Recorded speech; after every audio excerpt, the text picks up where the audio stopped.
work to establish Islamic states here on the basis of the idea that the secular state and the state based on elections has no legitimacy. And you don't have elections about the law of Allah. You simply obey what God says.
For the whole West to realize Islam is the truth. As a matter of time, Islam is going to be implemented. And the giant of Islam and the giant of the Islamic State is going to rise up again. And it's going to be a fact. And it's going to be a true fact in reality. Look, the Muslims in Egypt, they go for Islamic State. Look in Bilad al-Haramain, jihad for the sake to establish the Quran. Look in Iraq. Look in Afghanistan, in Uzbekistan, in Pakistan, even in Europe, people calling La ilaha illallah, Muhammad Rasulullah. It's a matter of time. It's a matter of time the Sharia will be implemented and the Muslim Ummah will be united.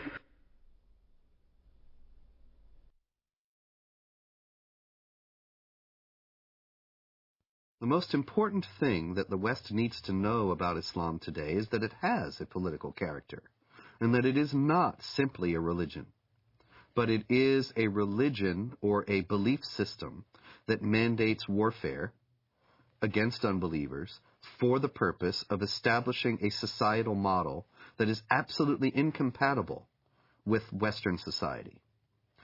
Americans need to know this. Western Europeans need to know this because Muslims are coming into Western countries while holding these beliefs and intending to act upon them. They are the motivations behind modern terrorist activity, and they are the goals of millions of Muslims in the United States and around the world. We need to know this so that we can protect ourselves. But unfortunately, because of political correctness and because of media and general government unwillingness to face the sources of Islamic terrorism, these things remain largely unknown. Islamic fundamentalism is a sleeper cell in America.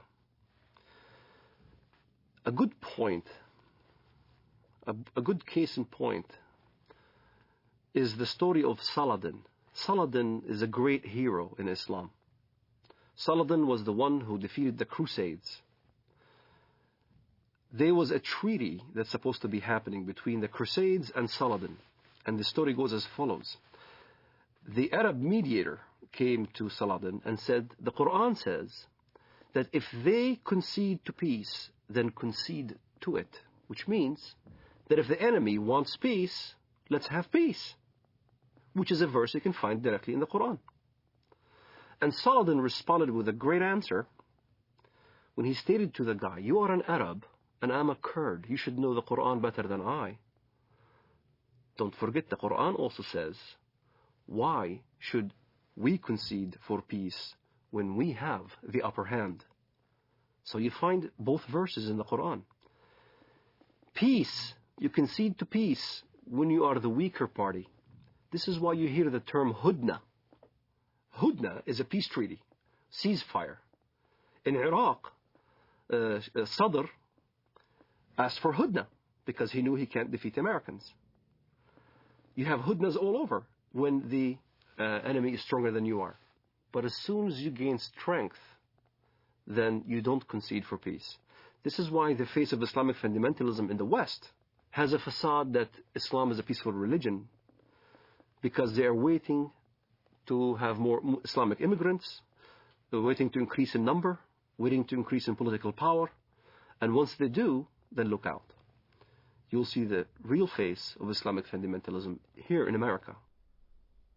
سيارة مفخخة بقافلة أمريكية، ويظهر الشريط أحد الأشخاص وهو يقوم بتفخيخ حافلة صغيرة بعدد من القذائف الصاروخية. قمنا بتفخيخ هذه السيارة لاعتراض رتل أمريكي، ونقسم بالله العظيم إن غايتنا هم جنود الكفر والاحتلال، ولا نريد من وراء ذلك أن نؤذي مدنيا، لأن دم المسلم أغلى ما يكون عندنا.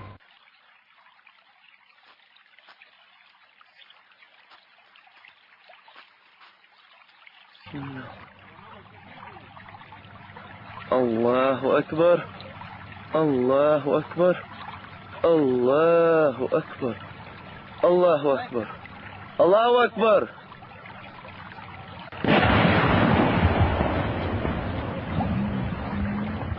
الله أكبر، الله أكبر.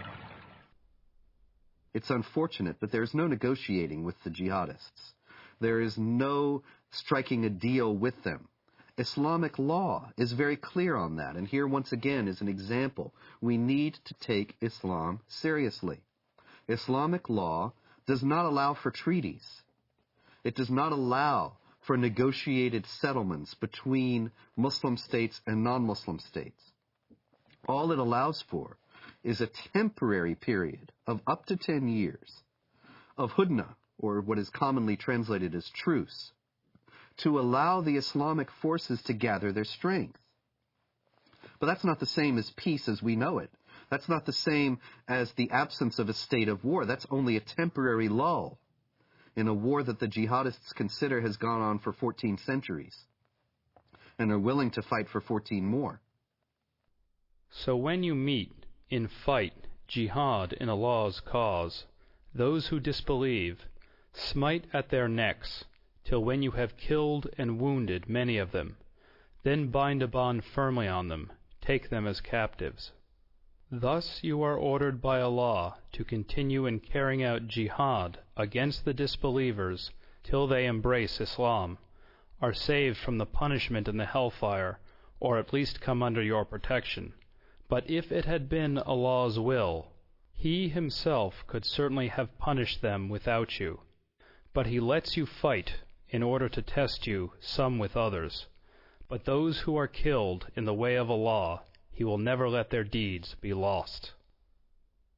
In Islamic thinking, the world is divided into the House of Islam, where Islamic polity has been established, where Allah rules supreme, and the House of War, which is the rest of the world. This dichotomy is reminiscent of other totalitarian ideologies, and most explicitly communism. Both communism and Islam seek the end of history in this world. The end of history will come when either the whole of our planet becomes Darul Islam, or else when the proletarian revolution brings the avant-garde of the working class to power all over the world, which will be the end of state, the end of money, and the end of class oppression. In both cases, it is possible to have a period of truce. It is possible